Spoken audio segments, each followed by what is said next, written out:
Nice. All right.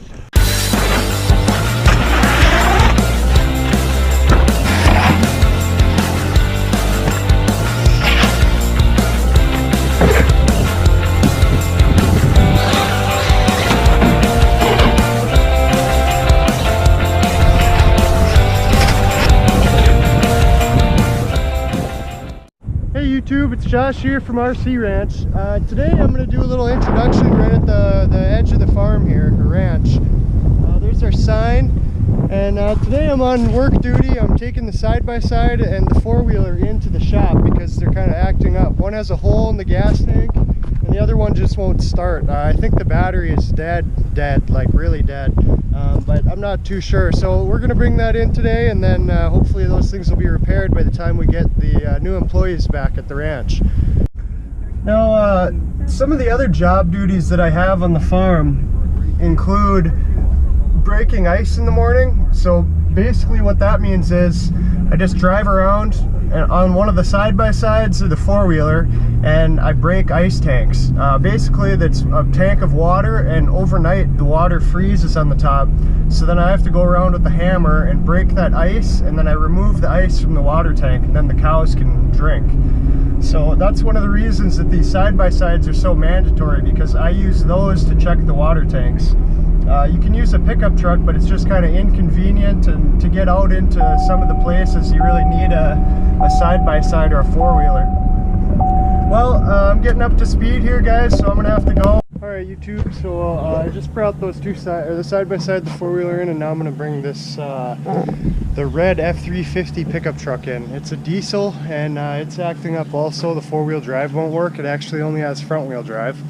So right now we're just down to this nice truck and that side-by-side behind me for checking stuff. So that's why we got to get this stuff figured out here. Alright, so that's just something that I did yesterday, and when I say that we have you know, one side-by-side and one nice pickup to do the checking on, I mean that we only have a side-by-side, because you can't use a nice pickup to go and do farm chores, because you're going to wreck it. And that's a really nice truck, so we're not going to wreck that one. Yeah, so that's the kind of the job details that I do, and if you guys like this kind of stuff, I'll do more of it. Just let me know in the comments. Hey YouTube, it's Josh here from RC Ranch. In today's video I'm going to be showing you guys how to waterproof a receiver box. In the Losi here I don't have a box for the receiver to go into, so I just have to kind of make do with the supplies I have. And what you guys will need to do this is a plastic bag, and the thicker the bag the better. You could even use like a garbage bag, a really thick garbage bag or something like that, any sort of bag. And then you'll need some electrical tape and a scissors. So we'll get right into this. Okay, so here's the Losi, and this is the receiver box.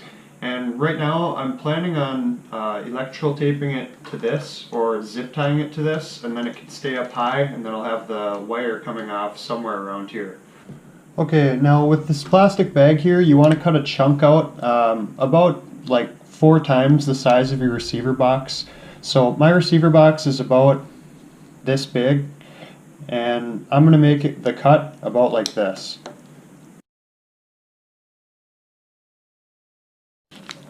Alright, so there's the chunk that I have, and the nice thing about this plastic bag is it's kind of weird, and it allows square things to fit into it, so it kind of opens up. Now what we're going to do is we're going to fit the receiver in there, and then we're going to tape off the end, and where the receiver is, where my fingers are now, is going to be waterproof. Okay, so here's my plastic bag, and I'm just going to open it up and slide the receiver in there, and then I just kind of seal it off around these wires. And you want to kind of smush all the air out of there, and then you can twist this plastic bag around the wires, and so it makes it even tighter. And now that you have this all twisted up and tight with these wires, the only way for water to get into here is right through this area of the bag, because this is where the opening of the bag is. And that's why you can have a bigger bag, because the bag will just stretch down these wires further, and then it makes it harder for water to get in there.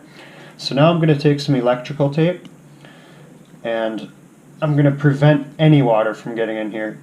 Some people just zip tie this on, but I prefer to electrical tape it because of the style of bashing I do. In so much snow, I'm always getting the truck wet, and then I'm blowing it off with an air compressor. So now you just want to tape this whole thing up, and you don't have to go overboard with it because, you know, there is the plastic bag there.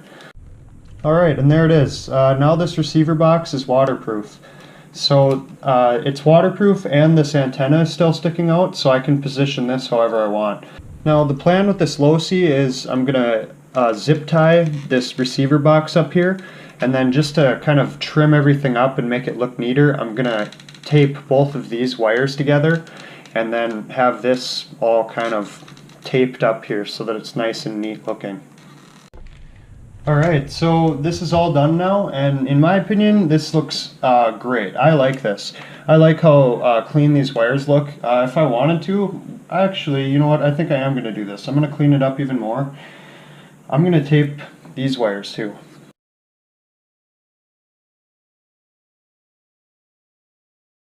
Alright YouTube, I finished up with this, so I think that it looks really good. Everything is nice and cleaned up here. It's kind of stealth looking now. Everything is hidden. I could have done a little bit better job taping here, but I don't care. It looks really nice to me. I like how everything's kind of black and then there's the blue theme. So anyway, all that this took to do for me is a plastic bag, electrical tape, and the scissors. Okay YouTube, I'll see you guys in the next video. I appreciate all the comments and subscriptions and thumbs up, stuff like that. It really makes me motivated to do the next video. Back up and down again, what you did the last time.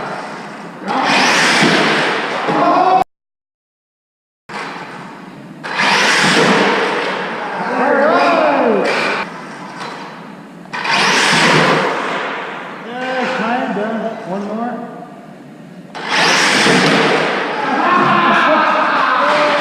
Sweet!